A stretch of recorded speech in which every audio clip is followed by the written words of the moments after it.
After Rob Reiner and his wife passed away, many people expected the release of their final will to bring peace and closure, but instead, it blew everything wide open.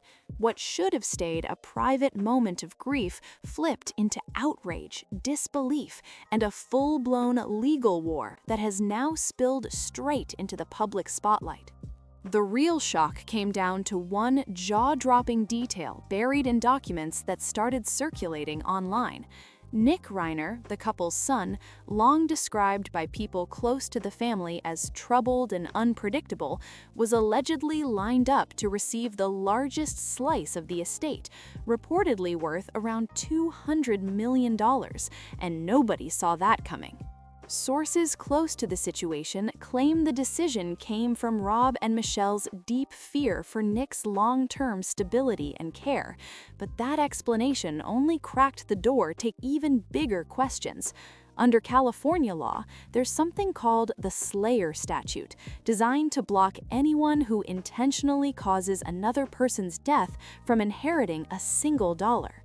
Normally, that rule is crystal clear. If someone is found responsible, they're legally treated as if they passed away first and get nothing, no matter what the will says.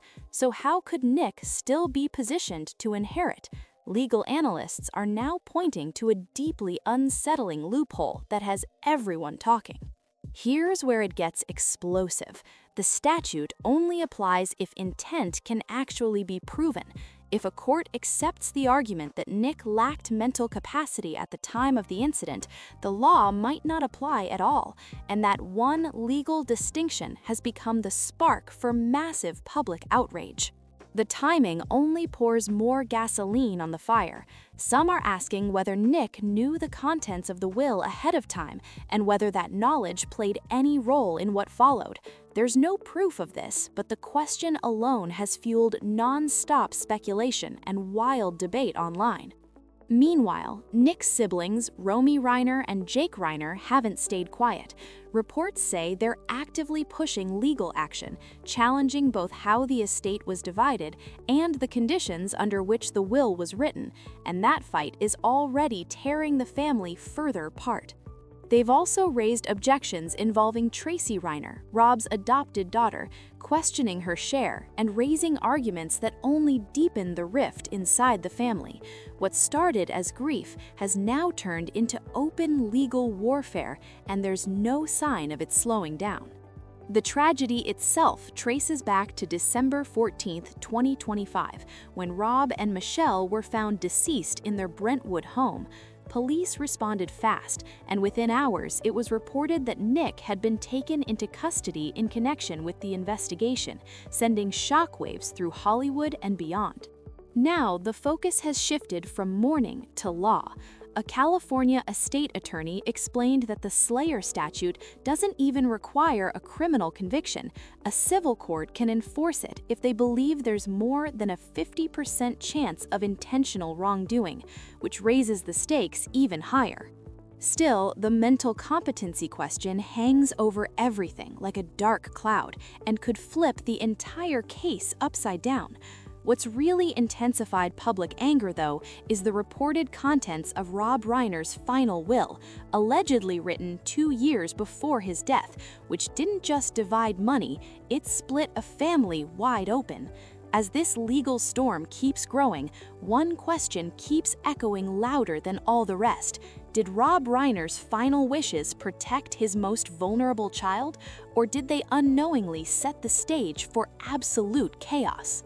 Reportedly, around $140 million instantly became the epicenter of outrage and debate.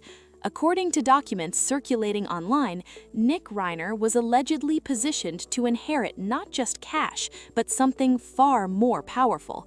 Ownership interests tied to Rob Reiner's creative legacy, including rights connected to projects produced under Castle Rock Entertainment, with titles often cited like When Harry Met Sally, The Princess Bride, A Few Good Men, and even long-running revenue streams linked to Seinfeld. If that's accurate, the value of those rights goes way beyond normal inheritance. It means control over decades of cultural history, power, and influence, and that's what has people completely losing it. Adding yet another layer of shock, Nick was also reportedly set to inherit the family's Brentwood mansion, a New England-style home valued between $10 and $13 million, and it's the same house now tied to the darkest chapter of this entire tragedy. That detail later became the heart of a devastating investigation, and for many watching from the outside, it felt almost unbearable. The reaction was instant and sharply divided. Some believed Rob Reiner may have sensed his time was running out and acted out of urgency, desperate to secure his most vulnerable child's future at any cost. Others saw the decision as a tragic display of parental devotion, one that ignored years of warning signs and long-standing concerns. Either way, the will stopped feeling like a legal document and started feeling like something far more raw. It read like an emotional confession, not a checklist of assets. The rest of the estate was reportedly divided far more modestly, about 20% overall. Roughly $40 million was allegedly allocated to Tracy Reiner, Rob's eldest daughter from his first marriage, a move that raised eyebrows but didn't spark the same level of outrage. The remaining 10% was reportedly split between Romy Reiner and Jake Reiner, leaving them with dramatically smaller shares. That alone hurt, but what pushed emotions even further was a handwritten note said to be attached to the will, short, personal, and heavy with meaning. In it, Rob reportedly wrote that each of his children had a different path and that Nick would need the most help finding his. For many who read it, those words didn't sound like favoritism, they sounded like fear. Friends of the family have long described Rob and Michelle as deeply involved in supporting Nick through years of instability, career struggles, addiction battles, and periods of serious hardship. According to those close to them, Rob's biggest fear wasn't losing money, it was losing his son. From that angle, leaving Nick the largest share wasn't about reward, it was about protection.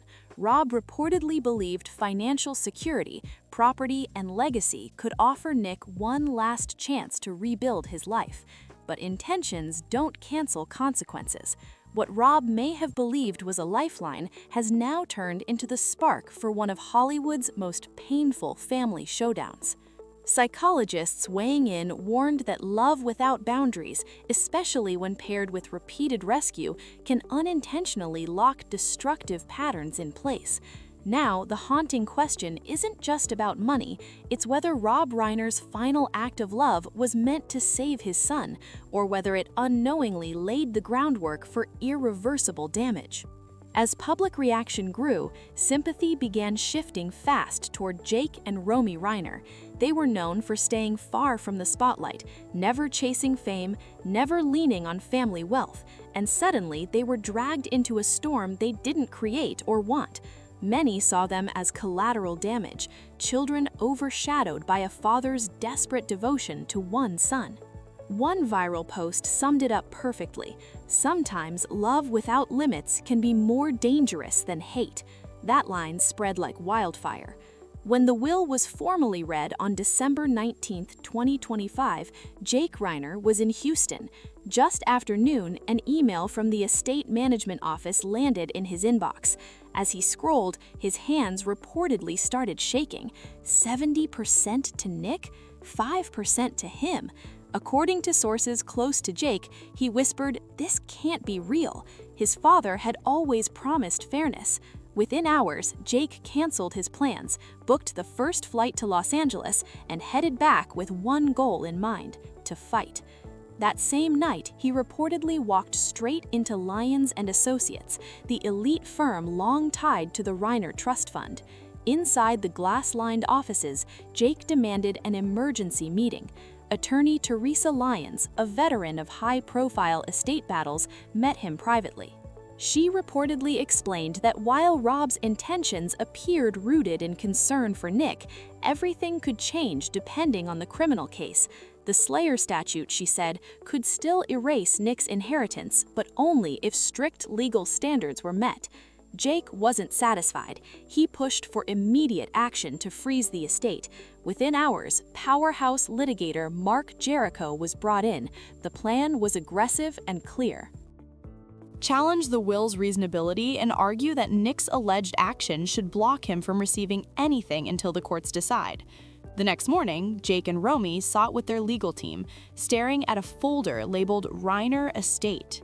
Seeing Nick's allocation in black and white reportedly left Romy in tears. She questioned not only Nick Reiner, but also the portion left to Tracy Reiner, Rob's legally adopted daughter, and that move instantly raised the stakes.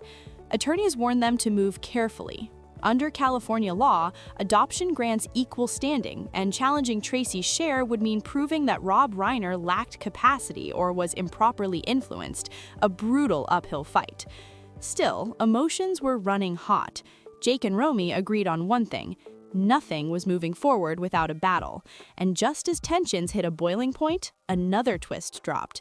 Tracy Reiner learned about the challenge and made it clear she would not step aside quietly. What started as a will dispute had now turned into an all-out family war Hollywood couldn't ignore. Tracy Reiner didn't waste a second. Within hours of hearing that her siblings planned to challenge the will, she assembled her own high-powered legal team, fully prepared to defend the 20% share left to her. This wasn't just about money anymore. It was about legitimacy, loyalty, and years spent standing beside her parents while the family slowly fractured behind closed doors. Through her attorneys, Tracy made her position crystal clear. As Rob Reiner's legally adopted daughter, she held the same rights as any biological child under California law. She also emphasized her role as a stabilizing force in the family, someone who helped manage tensions, supported her parents through painful years, and tried to keep the siblings connected as cracks began to show. To lead her defense, Tracy retained David O. Carter, a respected inheritance attorney known for handling elite Hollywood estate battles. Within hours, Carter fired off a firm legal notice to the lawyers representing Jake and Romy. The message was blunt and impossible to miss. Any attempt to strip Tracy of her inheritance would be met with aggressive legal resistance. The letter exploded across headlines almost instantly. Carter acknowledged that Nick Reiner's portion could be frozen due to his legal situation, but he made one thing very clear: Tracy's share was not up for debate. Miss Reiner possesses the same lawful rights as any heir, the letter stated, adding that any effort to exclude her would be challenged in full. What had started as a dispute between siblings had now detonated into a three-sided legal war. Court filings piled up fast. Strategy meetings stretched late into the night. Reporters camped outside downtown Los Angeles courthouses waiting for the next move.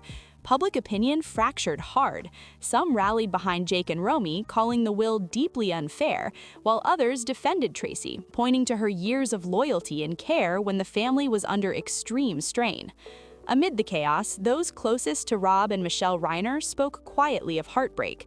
Friends said the couple always valued unity over wealth. Despite his demanding career, Rob was known as a deeply involved father, guiding, listening, and showing up no matter how packed life became. Both Rob and Michelle poured enormous effort into supporting all their children, especially Nick through years of instability, and now that devotion sat at the center of a conflict no one could escape. Their love was constant, patient, and fiercely protective to everyone who knew them, which makes this legal battle feel like the complete opposite of everything they believed in. Tracy herself reportedly acknowledged the painful irony, recalling her father often saying, "Family comes first," and "never let money destroy what matters." Those words now echo through tense conference rooms packed with lawyers, legal briefs, and rising resentment. As the siblings fight over legacy and control, one figure remains at the center of everything: Nick Reiner. His calm demeanor and choice of a high-profile defense attorney have only fueled public scrutiny even more. As the inheritance war drags on, one question keeps getting louder: can any legal victory undo the damage already done to this family? Built on love and now shattered by loss, the case has reportedly racked up legal fees soaring past $2,000 an hour. That alone triggered massive backlash. How could Nick Reiner afford this defense team of this level? He has no steady work history, years of documented instability, and no obvious independent income stream. Yet he secured one of the most aggressive legal teams money can buy. Sources close to the case claim Nick's strategy is focused and intentional. His defense is expected to lean heavily on mental health, not only for sentencing, but as a potential shield against the Slayer statute itself. If his attorneys convince the court that he lacked full mental competence, the statute may not apply at all. That would allow Nick to legally retain his reported 70% inheritance, estimated at roughly $140 million. That includes film copyrights, long-term royalties, and the Brentwood mansion. And this is where public outrage truly exploded. Some insiders believe Nick understood this legal framework long before the tragedy. They suggest he knew a documented mental health history could operate as a loophole, one capable of protecting both his freedom and his inheritance. If true, it opens a deeply unsettling possibility. What initially looked like a catastrophic breakdown may also involve calculated legal foresight. Investigators have reportedly traced parts of Nick's legal funding to assets he controlled before his parents' deaths, including trust distributions, savings, and smaller holdings. If accurate, it suggests he may have positioned himself financially for exactly this kind of crisis. Psychologists remain sharply divided. Some see Nick as a deeply troubled individual shaped by addiction, illness, and emotional instability. Others argue that certain reported behaviors appear far too calculated to ignore. The line between illness and manipulation has blurred, leaving even experts torn between compassion and accountability. Meanwhile, Rob Reiner's legacy hangs over everything. His estimated $200 million fortune was built over decades, from All in the Family to founding Castle Rock Entertainment, the studio behind cultural landmarks like When Harry Met Sally, A Few Good Men, and The Shawshank Redemption. That wealth was never just money, it was a lifetime of work meant to protect his family. Now, that same legacy has become the fault line tearing them apart. What started as unconditional love has now turned into a battlefield of law, grief, and unanswered questions. And as this case moves forward, the world is left with one final question that refuses to fade. Was Rob Reiner's compassion his greatest strength, or the very thing that destroyed everything he tried to protect?